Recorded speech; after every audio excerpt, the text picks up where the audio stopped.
the Mama Tried Let Up Friday podcast, and we're here with Sparky and Craig Rodsmith. Hey y'all. And we're in Dallas, Texas at the Haas Motorcycle Museum. We're here to walk around the museum and show off some cool stuff. If you're walking in from outside, it starts chronologically, right? So Yeah, it's in the history hall area, which is the room we're in now, this is mainly chronological. And there's sculptures and different types of art throughout also. So depending on which direction you look, you're gonna see different stuff. right. I mean, as far as the collection goes in the vintage side here, there's a lot of unique brands for sure. A lot of bikes that people don't get to see every day. Yeah. You know? What are some of your favorites? Oh, we're looking at one right here. This Clement right here in the front row, 1903. It's showing early design, like when they were. That's pretty much a bicycle with an engine strapped on the side of it. Yeah. So they were still trying to figure out where to put the engine, first of all. Right. To even have that with that glass reservoir not cracked is amazing. This FN 1918 has a shaft drive, which is pretty unique and cool to see in that early of the time. I think it's interesting with all these acetylene lights. Yeah, I was going to say, what's up with how did they Well, do these? electricity wasn't invented. Calcium carbide. So you put your calcium in the bottom of the reservoir here, and then you're adding water to the back, and you light it through the lens here in the front. Same thing that the miners wore on their head. They wore a smaller one, you know. What else you got? Well, You got some cables going on here. yeah, that's got a couple of cables on it. Wow. You know, they're on purpose for stuff. All these different, like choke and throttle, front brake, compression release. So everything's got a reason to be there, but function. you need to know what's going on before you ride it. This is a pretty great color scheme. Yeah, this is one we started last week. Yeah, how do you say it? Well, I say Motor Sacoche. You're very cosmopolitan. How do you say it, Craig? Motor Sacoche. I just copy you. Do you guys find parts for for this stuff? Like if you need a spark plug? We haven't it's- had to source a lot. No. And some of it's really rare and hard to Yeah. find, for I sure. was gonna say, this one's gotten a lot of attention. It was a military prototype. Exactly, yeah. And it never got picked up from any military. But while you're coming through the collection, you start to look around and you see some sculpture art. So there's a lot of people ask if those run because they look like they could. Well, let's get to some weird stuff. Like that suitcase that they found? There you go, the Yeah. box. That's an electric prototype. It's not really that old, 2012. Did you Yeah. get to ride it? No, I'd rather ride one of those than some of those scooters, the Lime scooters and stuff like that. Yeah. This thing I love. So what's the story with this?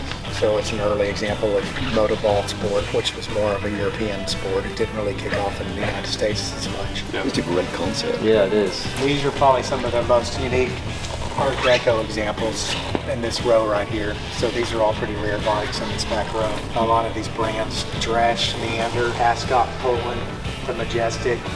There's a lot of brands in this row that a lot of people have never heard of. Yeah. I've never heard of any of them. And Yeah, me some either. really cool style bikes. And Yeah. these are all 30s? Mostly, yeah, that Art Deco era. The Majestic, there were only 100 ever produced.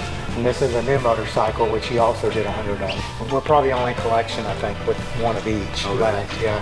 So after you start getting out of the History Hall area, you start entering into the racetrack section, which is a variation of different types of bikes that have seen tracks or land speed racing, salt flats. Bobby was into the land speed stuff, right? Like salt flats. His world of motorcycles happened really fast, so he started every direction, bringing in Right. just enjoyment from everything. So Right. this is pretty much a custom show bike that is meant for purpose right here. You're getting the best of both worlds. A beautiful custom motorcycle that's ready for the salt flats, you know. The Gecko here, he was hitting around 173 on the salt flats already. And this next one is a triple motor, which was one of his lifelong goals to build. And Bobby commissioned this with Kia for it to happen. So that's 3 754 Honda engines in a row.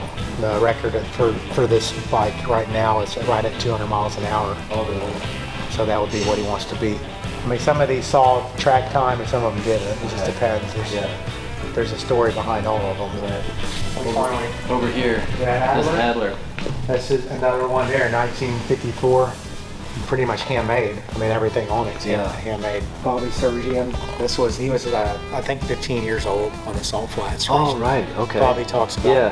him in the documentary. What about these bikes? Yeah, these are all land speed world record holders at one point.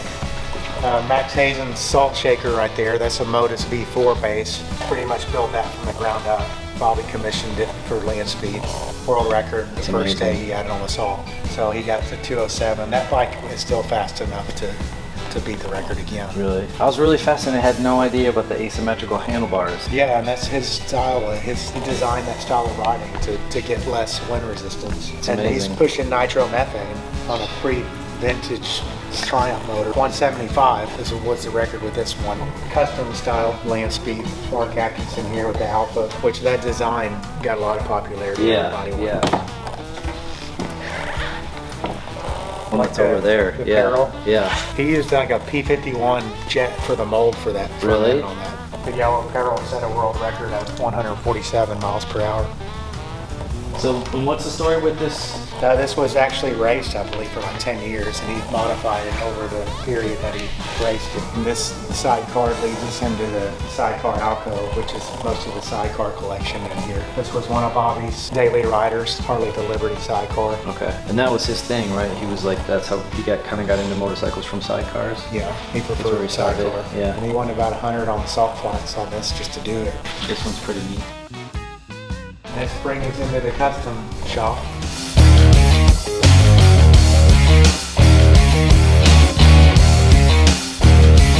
Everything in here, yeah.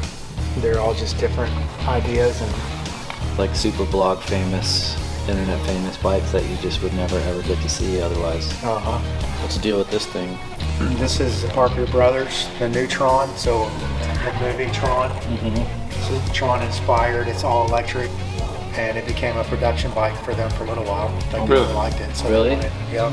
3 different levels of battery. You drop your iPad mini into the screen, 2017. And that would give you your app for your speedometer and all that stuff.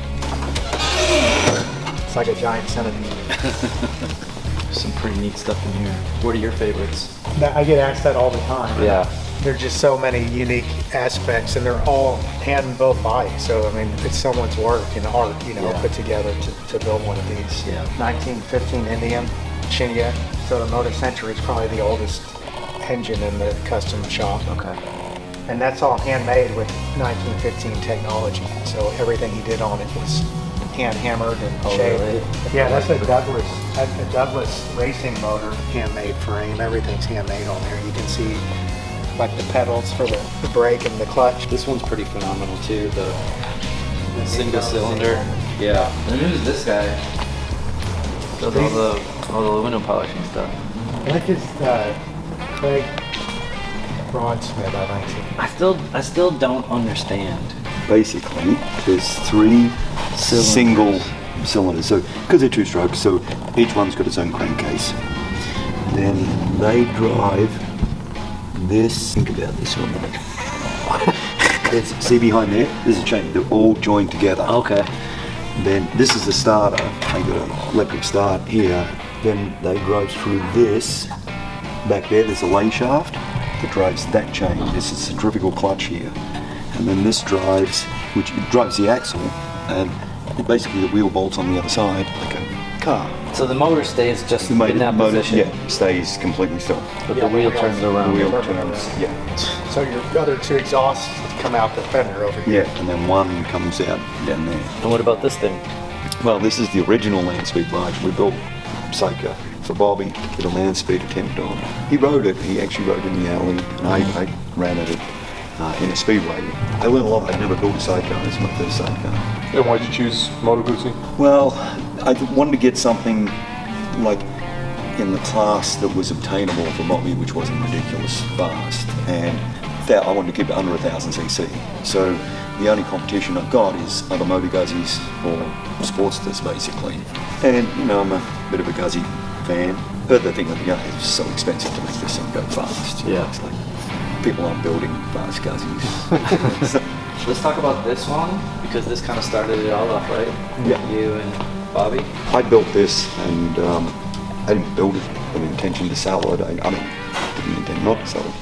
And then took it to the Handbuilt show in 2017. And Bobby saw it, and Stacy, and they just saw one side.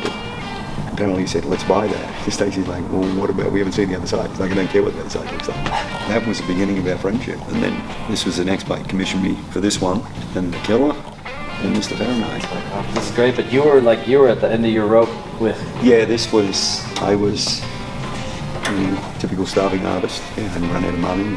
It was important financially to help me out that Bobby bought this, but it was more the friendship that I made. Right. It became more important Right. than anything else. And that's what I remember. That's cool. So, well, I think it's time to go and have a drink. Yeah, let's do it.